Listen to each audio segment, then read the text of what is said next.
advise that the attorney we deal with directly and have dealt with for 5-6 years since our previous attorney retired, is no longer going to be working for Coughlin and Gerhardt effective February 17th.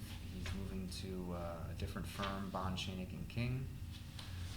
At this point, we were notified by Coughlin and Gerhardt, and we have two options. We can stay with Coughlin and Gerhardt and be assigned a different attorney, although from my understanding it's been a struggle for them to staff labor attorneys in recent times. Or we can follow Angelo Catalano, our attorney that we've been dealing with for a while, to Bond, Schoenig and King, BS&K as I'll call them for short. They're a very well-known firm in this field, labor relations. They're a larger firm. They have more attorneys on staff. I think they have a greater amount of support staff, and I think that would provide ultimately a better service compared to Coughlin and Gerhardt at this moment in time. Not that we've been unhappy with the service, but they have had some staffing shortages, and this would exacerbate that. As far as the attorney himself, I've been happy with our interactions and the advice that we've gotten. I think having a relationship and someone who understands the city, understands our employees and our policies and that sort of thing is helpful. That doesn't mean that we shouldn't, which we have periodically. We can go out for an RFP for legal services to see what else is out there. I think given the time crunch, essentially, Coughlin and Gerhardt has asked for a response from us, a decision by February 7th as to whether they need to transfer files to the new firm or if we're going to stick with them.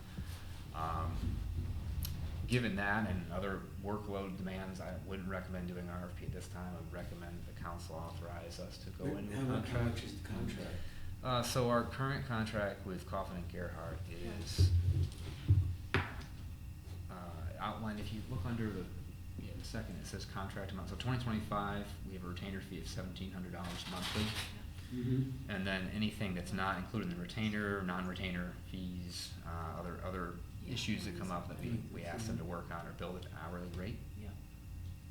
And how does that compare to if we go with the same lawyer but a different firm? What I've asked him, and he's advised it shouldn't be an issue, is to have the same terms for the rest of 2025. So in essence, this law firm gains the city's business for the rest of 2025 at the same contract amounts that we had agreed to with the previous firm, with the understanding that the council would have the option to, as you do with professional services, you can either opt to waive procurement and continue and extend on with them if we're happy, or we could do an RFP and see who responds, which I imagine they would. But in January, and we could do that, maybe later this year in advance of January 2026. But that's just a handshake agreement. No, this would be for us to change law firms. We would need a council motion, and we would need an agreement with them. No, I'm talking about the price. The price that would be included in the agreement. It hasn't been written up yet. I haven't seen that, but that would be. That would be my concern. That it doesn't suddenly balloon. Right. And go up a little bit. If he said it's the same deal. Right. If he says it's the same and we get it in writing, it's the same, then that's the agreement we go for. Or if you get it in writing and it's different. That's if you get it in writing and it's different, that would be a red flag for me. If it's the same, then I think we should take your advice. Yeah. It's about the money. Lawyers sometimes say one thing and do another. Right? People do that. That's all I'm saying. Understood. If that were the case, that we would be aware of those changes, and then we could course correct. Yeah. Yeah. That exactly. Yeah. What's going on that they can't retain labor lawyers? That seems kind of strange. No, we don't know. I don't know. And do we know anything about? It doesn't really matter what this other law firm, what their kind of history is. But City Attorney Merzick could speak. He's dealt with them in the past and things. And my understanding from him as well as others that have worked with them, they have a good reputation. They have a number of attorneys who work in this field, so they're a little bit larger firm. They have offices in Syracuse and Albany, elsewhere. But I think Angelo, this attorney, would work out of the Syracuse office. Okay. It sounds like it's a no-brainer. It just seems like it'd be seamless in terms of transitioning. It's just more his change, in terms of who he's associated with rather than the city, since we'd still be working with him. Right. Mm-hmm. Yeah. And then you can always revisit Yeah, and Right. people, lawyers, will, like anybody Yes, else, they yes. go from. Yes, that's right. Yeah. Right, and it may make sense, you know, this fall to do an RFP and see, you know, and enter into a longer-term agreement with a firm, whether it's this one or another. That gives you an idea of what's out there and what the different, rates may be. Yeah. If you look at like law firms in the last, I don't know, half century, they consolidation like many businesses. Yeah. There's a lot of consolidation. You know, the one or two partners in a law firm, you know, that's much less likely now than it was in the past. Yes, that's right. Did you have any other questions? It seems fairly straightforward in terms of the contract. I'm just wondering if others would want to weigh in on this, although there's really, I mean,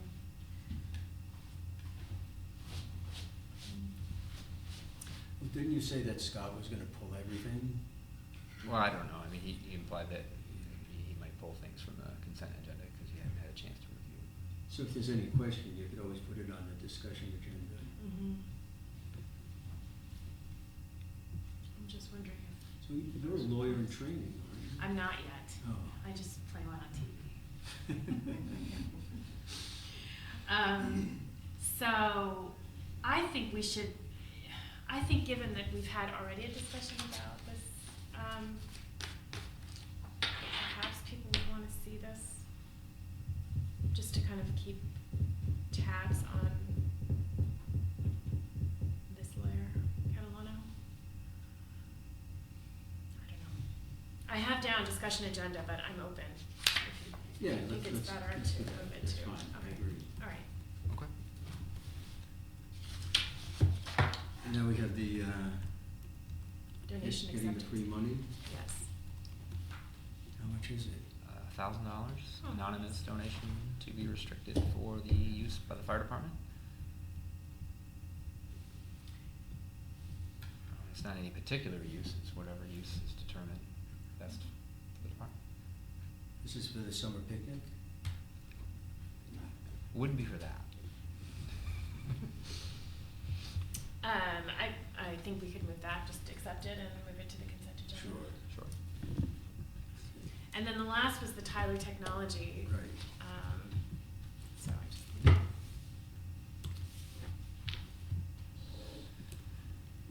So, Ginny, I'm not sure, do you have the actual proposal? Can you find that, Don? Yeah. I have a straightforward question about it, really. You know, obviously, the technical part is up to you and the other department heads.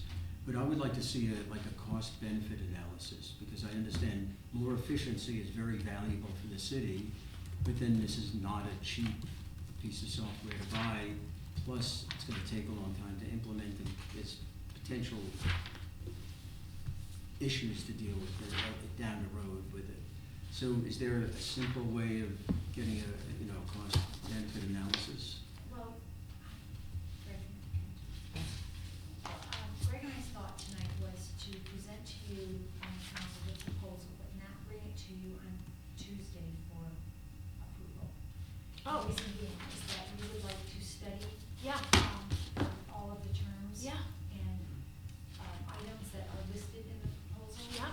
That I would also want to take time to put a report together Yeah. to show you Great. what we're currently paying for the different modules, Mhm. so you can see what the cost difference is Great. between the Tyler proposal and what we're currently paying. Great.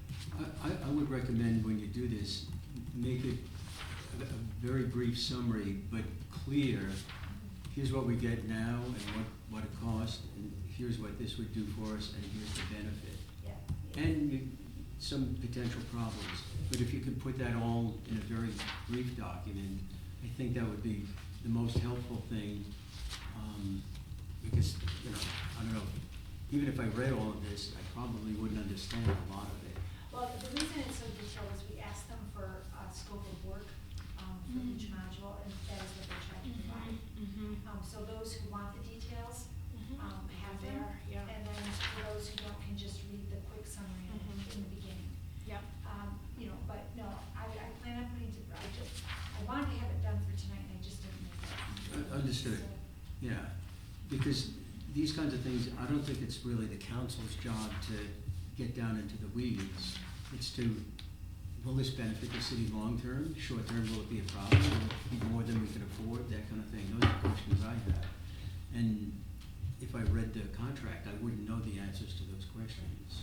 No, I understand your goal, and also, I want you to know that this system that we're gonna be converting to is not as big as the county system. Right. County has Munis, it's much larger and it's much more detailed. Right. Ours is the EPR or ERP Pro, which is designed for our size municipalities. Yeah, yeah. So the kinds of issues that Alan Ruffles was talking about may apply, but it's not gonna be nearly the extensive Well, kind I of don't learning wanna- curve, I don't wanna say that probably, yet, right. Because I have to. But it's not one-to-one, Right. yeah. And, they had many more systems that they had to install at Yeah. more different levels of Yeah. the systems. Yeah. Ours is going to be, not as expansive as theirs. Right. And then hopefully, between Alan and myself and HR and, all the department heads that are special in their, we're going to be very closely involved in the conversion and saying, this is the goal that we wanna get to. And making sure that the programmers are developing what we want. And, cause all the conversions I have been through, I have found that the more detailed you are as the recipient involved in the conversion, the better the result. Because you can guide the programmers on what your end goal is.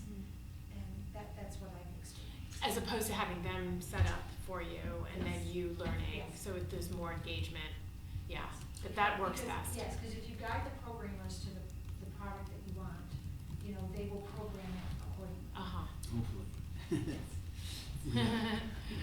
What, no, there was some discussion about having to hire a part-timer to basically interface with Tyler. That was Alan's suggestion, yes. We're not ready to give you the full proposal yet as far as what that would Right, involve. but if you could include that in the summary, that's a possibility, and what that would cost too, because, updating the technology is always a good thing if it leads to efficiency, but if it creates more headaches, then I've been banging my head against the wall over a project I'm working on right now. There's a simple fix to the technology, but you can't get anybody on the phone to say, click over there. And it's like, I know this is just 1 or 2 clicks away, but I can't get it. I understand. So if I had an assistant like that, think of how easier my life would be. That's right. So Ginny, just to circle back to your initial points, that we don't necessarily need to do anything with this material tonight. No, but my suggestion would be, and Greg, please jump in, my suggestion is that when you're doing your report on finance, say Yeah. that the proposal was provided, Mhm. read it, any questions, bring forward to Greg and myself. Okay. And, then we'll, come back. Come back to this committee. Yeah. Thing. Oh, I mean, okay. maybe share with them, they can read it obviously, but share with them the cost, that was something that I was curious about. Okay. And then I think what we're gonna come back with, I'll ask department heads who are gonna be utilizing certain modules, this to explain in their words briefly, what will Tyler accomplish, how is it accomplished now, or is it not able to be? And then, Ginny will look at what the cost differences between those different software that we have now versus Tyler. And then I want them to answer, who's gonna lead the implementation in their department, who's gonna be the project champion for them to make sure that it's implemented and utilized and that it's successful. And then the other thing that Ginny and I are gonna talk about is who's gonna be the overall project manager. Are we talking about a part-time position, or what are we gonna do there to make sure that it's successful Do and you not? have a timeline for when? And that would be council will something to have add too, yeah. What's that? Oh, when council will act? Yeah. I think we'll hopefully come back to the next finance meeting with our full proposal of what we'd like to see, and then the council could act at the next meeting in February, second meeting in February potentially, but, that could be pushed out longer if there are more questions or more things we wanna look at. And this would be like, how much money up front? Yeah, and the, one good thing which I did not mention, they were able to reduce their one-time, setup fee by almost $13,000. Wow. So it was over, I think it was like $250,000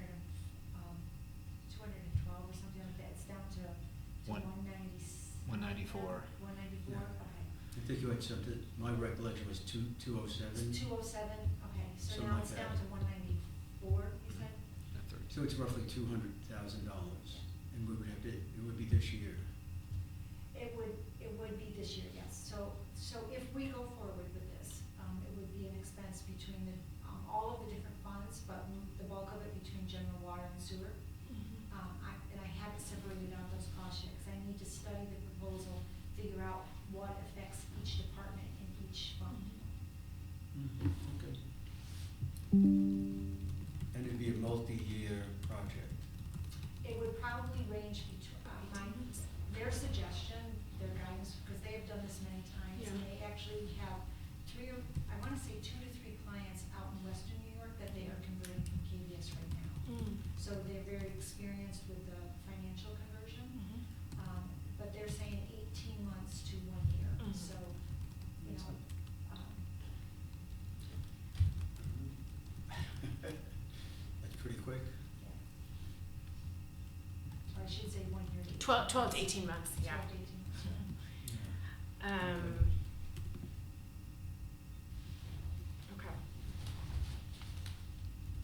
So we'll revisit, this is just the stage in our discussions, okay. There'll be a multiple choice test on the contract. That I will not be taking, for sure. Was there anything else? I think We have? that's it, yeah. I just want to revisit, you had asked that I speak to the council about the,